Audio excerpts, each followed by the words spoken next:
ओम शांति 24 अक्टूबर 2023 बाबा के आज के महावाक्य हैं। बाबा समझाते, मीठे बच्चे, तुम्हें बड़ा विचित्र उस्ताद मिला है। तुम उसकी श्रीमत पर चलो तो डबल सिरताज देवता बन जाएंगे। प्रश्न है, पढ़ाई में कभी भी थकावट ना आए उसका सहज पुरुषार्थ क्या है? बाबा समझाते, पढ़ाई के बीच में जो कभी निंदा स्तुति मान अपमान होता है उसमें स्थिति समान रहे, उसे एक खेल समझो तो कभी थकावट नहीं आएगी। सबसे जास्ती निंदा तो श्री कृष्ण की हुई है, कितने कलंक लगाए हैं, फिर ऐसे श्री कृष्ण को पूजते भी हैं, तो ये गाली मिलना कोई नई बात नहीं है। इसलिए पढ़ाई में थकना नहीं है। जब तक बाप पढ़ा रहे हैं पढ़ते रहना है। गीत है, बनवारी रे जीने का सहारा तेरा नाम रे। ओम शांति। ये किसने कहा, किसने फरमाया और किसको? ये तो तुम बच्चे ही जानते हो, जिनको ही गोप गोपियां कहा जाता है। तो उन्होंने अपने बाप गोपी वल्लभ को याद किया। ऐसा बाप सिवाय परमपिता परमात्मा के कोई हो नहीं सकता। तो याद उनको करते हैं जो होकर जाते हैं, उनका फिर बाद में गायन होता है। मिसाल, जैसे क्राइस्ट आए, क्रिश्चियन धर्म स्थापन करके कहाँ चला नहीं गया। उनको पालना तो जरूर करनी है, पुनर्जन्म में आना है, परंतु जो धर्म स्थापन करके गए हैं उनका वर्ष वर्ष बर्थडे मनाते हैं, भक्ति मार्ग में उनको याद किया जाता है। वैसे ही आजकल दशहरे का भी उत्सव मनाते हैं। मनाना होता है तो जरूर शुभ ही होगा। कोई अच्छा करके जाते हैं तो उनका उत्सव मनाया जाता है। दीपमाला का भी उत्सव मनाया जाता है। श्री कृष्ण जयंती मनाई जाती है। जो होकर जाते हैं उनका फिर उत्सव मनाते हैं। अब भारतवासियों को तो ये पता है नहीं कि ये राखी उत्सव आदि क्यों मनाते हैं, क्या हुआ था। क्राइस्ट बुद्ध आदि को जानते हैं कि ये धर्म स्थापन करने आए हैं। इस समय सभी आसुरी संप्रदाय हैं, तुम हो ईश्वरीय संप्रदाय। अब बाप राम आकर दैवी श्रेष्ठाचारी बना रहे हैं, अथवा ऐसे कहें कि परम पिता आकर स्वर्ग का उद्घाटन कर रहे हैं, अथवा फाउंडेशन डाल रहे हैं। ओपनिंग सेरेमनी भी कह सकते हैं। भारत में श्रेष्ठाचारी महाराजा महारानी होकर गए हैं। सतयुगी देवी देवताएं डबल सिर ताज थे, पवित्रता का ताज भी था और रतन जड़ित ताज भी था। विकारी राजाओं को सिर्फ रतन जड़ित ताज होता है। डबल ताज वालों की सिंगल ताज वाले पूजा करते हैं, परंतु कब होकर गए, कैसे राज्य पाया, ये किसी को पता नहीं है। लक्ष्मी नारायण इतने श्रेष्ठ डबल सिरताज देवी देवता थे, उन्हों को ऐसा श्रेष्ठ बनाने वाला कौन, ये बाप बैठ समझाते हैं। अभी दशहरा मनाते हैं, तुम जानते हो जरूर कुछ हुआ है जिस कारण दशहरा मनाते हैं, रावण को जलाते हैं, परंतु वे जलने की चीज है नहीं। अभी उनका राज्य पूरा होता है। जब तक राम राज्य स्थापन हो जाए तब तक ये भ्रष्टाचारी राज्य चलना है। रावण राज्य खत्म हो, राम राज्य स्थापन हुआ था, उसकी सेरेमनी मनाते रहते हैं, रावण को जलाते हैं। इससे सिद्ध करते हैं बरोबर भ्रष्टाचारी आसुरी राज्य है। भ्रष्टाचार की भी ग्रेड्स रहती हैं। भ्रष्टाचार द्वापर से शुरू होता है, पहले 2 कला भ्रष्टाचार रहता है, फिर 4 कला, फिर 8 कला, 10 कला, बढ़ते बढ़ते 16 कला भ्रष्टाचार हो गया है। अभी फिर 16 कला भ्रष्टाचार को बदलाए 16 कला श्रेष्ठाचारी बनाना एक बाप का ही काम है। बाप समझाते हैं, इस समय रावण राज्य है, राम राज्य श्रेष्ठ राज्य था। अभी वे भ्रष्ट बन गए हैं। श्रेष्ठाचारी भारत को स्वर्ग कहा जाता है, वही राज्य अब भ्रष्टाचारी हो गया है। अब बाप कहते, मैं आया हूं भ्रष्टाचारी राज्य को श्रेष्ठाचारी राज्य बनाने लिए। यादव कुल भी है, कौरव कुल भी है। यादव कुल में भी अनेक धर्म है। जो श्रेष्ठाचारी दैवी धर्म के थे, वे धर्म भ्रष्ट कर्म भ्रष्ट बन पड़े हैं। फिर बाप श्रेष्ठ कर्म सिखलाते हैं, भक्ति मार्ग में उत्सव मनाते आए हैं। जरूर भगवान आया था, 5000 वर्ष की बात है। बाप ने आकर भ्रष्टाचारी को श्रेष्ठाचारी बनाया था। सारी दुनिया को श्रेष्ठाचारी बनाना बाप का ही काम है। फिर उनकी पालना करने लिए तुमको ऊपर से भेज देते हैं। तुमने जो दैवी धर्म की स्थापना की है, उसकी फिर जाकर पालना करो। ऐसे कोई कहते नहीं, ऑटोमेटिकली ये ड्रामा अनुसार होता है। तुम श्रेष्ठाचारी बन जाएंगे, फिर सृष्टि भी सतो प्रधान श्रेष्ठाचारी बन जाएगी। अभी तो 5 तत्व भी तमो प्रधान है।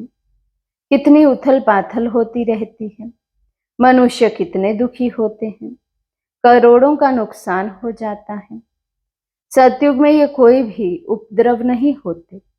उपद्रव होते हैं नरक में।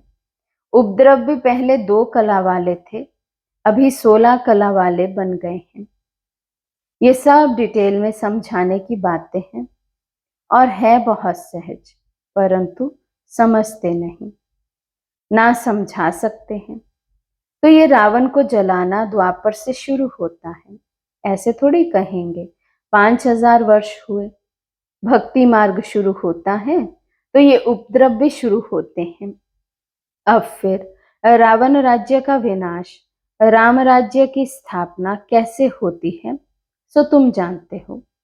मनुष्य नहीं जानते रावण क्या है। बाप कहते हैं, लंका तो कोई थी नहीं। सतयुग में लंका होती नहीं, बहुत थोड़े मनुष्य होते हैं। जमुना का कंठा है। अजमेर में वैकुंठ का मॉडल भी दिखाते हैं, परंतु समझते नहीं। सोने के महल आदि बनाने में वहां कोई देर नहीं लगती है। मशीनरी पर झट गलाकर टाइल्स बनाते हैं। तुम बच्चे जानते हो, ये जो साइंस है जिससे विनाश होता है, वही फिर तुमको वहां काम में आएगी। अभी ये एरोप्लेन आदि बड़ी खुशी के लिए बनाते हैं, उनसे ही विनाश करेंगे। तो ये एरोप्लेन सुख के लिए भी है तो दुख के लिए भी है। अल्पकाल लिए सुख है, 100 वर्ष के अंदर ये सब चीजें निकली हैं। तो 100 वर्ष के अंदर इतना सब हुआ है, तो तुम विचार करो, अब विनाश होगा, फिर नई दुनिया में कितने थोड़े समय में सब चीजें बन जाएंगी। वहां तो झट सोने के महल बन जाते हैं। भारत में सोने चांदी के कितने महल जड़ित से जड़े हुए बनते हैं। वहां दरबार बड़ी बनती, राजे रजवाड़े आपस में मिलते होंगे। उसको पांडव सभा नहीं कहेंगे, उसको कहेंगे लक्ष्मी नारायण के राजधानी की सभा। प्रिंस प्रिंसेस सब आकर बैठते हैं। ब्रिटिश गवर्नमेंट भी थी तो प्रिंस प्रिंसेस महाराजाओं की बड़ी सभा लगती थी। सब राजाई ताज लगाकर बैठते थे। नेपाल में बाबा जाते थे तो वहां राणा फैमिली की सभा लगती थी। बड़े ताज वाले राणे बैठते थे, उनको महाराजा महारानी कहते हैं। फिर उनमें भी नंबरवार होते हैं। रानियां नहीं बैठती हैं, वे पर्दे नशीन होती हैं। बड़े भव्य से बैठते हैं। हम कहते थे ये तो पांडव राज्य है। वे अपने को कहते भी सूर्यवंशी हैं। यहाँ थे, परंतु सिंगल ताज वाले। उनसे पहले डबल सिर ताज थे। श्री कृष्ण के लिए अनेक बातें लिख दी हैं। फलानी को भगाया, ये किया, परंतु ऐसी बात तो है नहीं। जो उत्सव पास्ट हो जाते हैं वे फिर मनाते आते हैं। ये भी उत्सव मनाते हैं। जबकि रावण राज्य को खल्लास कर राम राज्य की स्थापना की, ये तो वर्ष वर्ष मनाते हैं।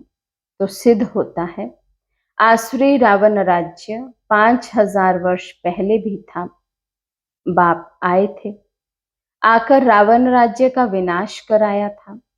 वही महाभारत लड़ाई खड़ी है। बाकी रावण कोई चीज नहीं है। और रावण की स्त्री मदोदरी दिखाते हैं, उनको फिर 10 शीश नहीं दिखाते हैं। रावण को 10 शीश दिखाते हैं। विष्णु को 4 भुजा दिखाते हैं, 2 लक्ष्मी की, 2 नारायण की। वैसे रावण को 10 शीश दिखाते हैं, 5 विकार उनके, 5 विकार मदोदरी के। विष्णु चतुर्भुज भी अर्थ सहित दिखाया है। पूजा भी महालक्ष्मी की करते हैं। महालक्ष्मी को कभी 2 भुजा वाला नहीं दिखाएंगे।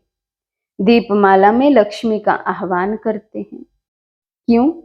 नारायण ने कोई गुनाह किया क्या? लक्ष्मी को भी धन तो नारायण ही देते होंगे, हाफ पार्टनर होंगे। तो नारायण ने क्या गुनाह किया? वास्तव में धन कोई लक्ष्मी से नहीं मिलता, धन तो जगदम्बा से मिलता है। तुम जानते हो, अम्बा सोही फिर लक्ष्मी बनती है, तो उन्होंने अलग अलग कर दिया है। जगदम्बा से हर चीज मांगते हैं। कोई भी दुख होगा, बच्चा मर जाएगा, तो जगदम्बा को कहेंगे रक्षा करो, बच्चा दो, ये बीमारी दूर करो। बहुत कामनाएं रखते हैं। लक्ष्मी के पास एक ही कामना रखकर जाते हैं, धन की। बस जगदम्बा सभी मनोकामनाएं पूर्ण करने वाली है। धनवान तो ये बनाती है। इस समय तुम्हारी सब मनोकामनाएं पूरी होती है। कोई धन नहीं देते हैं, सिर्फ पढ़ाते हैं, जिससे तुम क्या से क्या बन जाते हो। और फिर लक्ष्मी बनती हो तो धनवान बन जाती हो। ताकत इस समय तुम्हारे में है, जो तुम सब मनोकामनाएं पूरी कर सकती हो। जगदम्बा दान देती है। लक्ष्मी दान थोड़ी देगी, वहां दान देते नहीं। भूख होती ही नहीं, कंगाल कोई होते नहीं। सतयुग में रावण होता नहीं, यहाँ रावण को जलाते हैं। दशहरे के बाद फिर दीपमाला मनाते हैं, खुशियां मनाते हैं, क्योंकि रावण राज्य विनाश हो, राम राज्य स्थापन होगा तो खुशियां होंगी। घर घर में रोशनी हो जाती है, तुम्हारी आत्मा में और रोशनी आ जाती है। जो चीज संगम पर है वे सतयुग में नहीं होगी। तुम त्रिकालदर्शी हो, वहां तो तुम प्रारब्ध भोगते हो, ये नॉलेज सारी भूल जाते हो। संगम पर है ही स्थापना और विनाश। स्थापना हो गई, फिर बस इन सब उत्सवों आदि का तुमको ही ज्ञान है। अज्ञानी मनुष्य तो कुछ भी नहीं समझते, बड़े बखेरे बना देते हैं, है कुछ भी नहीं। तुम प्रैक्टिकल में देख रहे हो, सतयुग में ये बातें नहीं होती हैं। नारद की भी बात शास्त्रों में है। तुमसे भी पूछा जाता है, तुम कहते हो बाबा हम लक्ष्मी को वरेंगे अथवा नारायण को वरेंगे। तो बाप कहते हैं अपने में देखो, कोई विकार तो नहीं है। अगर क्रोध आदि होगा तो कैसे वर सकेंगे? हाँ, अभी संपूर्ण तो कोई बने नहीं है, परंतु बनना है। इन भूतों को भगाना है, तभी इतना मर्तबा पा सकेंगे। उस्ताद भी बड़ा विचित्र मिला है। बाप तो सर्वगुण संपन्न, ज्ञान का सागर, आनंद का सागर है। तो जो आकर बच्चे बनते हैं उनको भी सर्वगुण संपन्न, डबल सिरताज देवता बनाते हैं। बरोबर तुम बन रहे हो।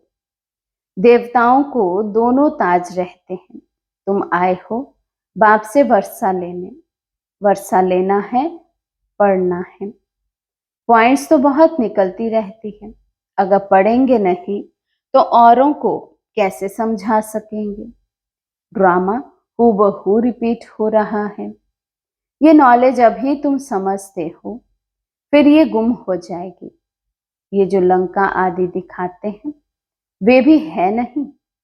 रावण का जन्म कब हुआ?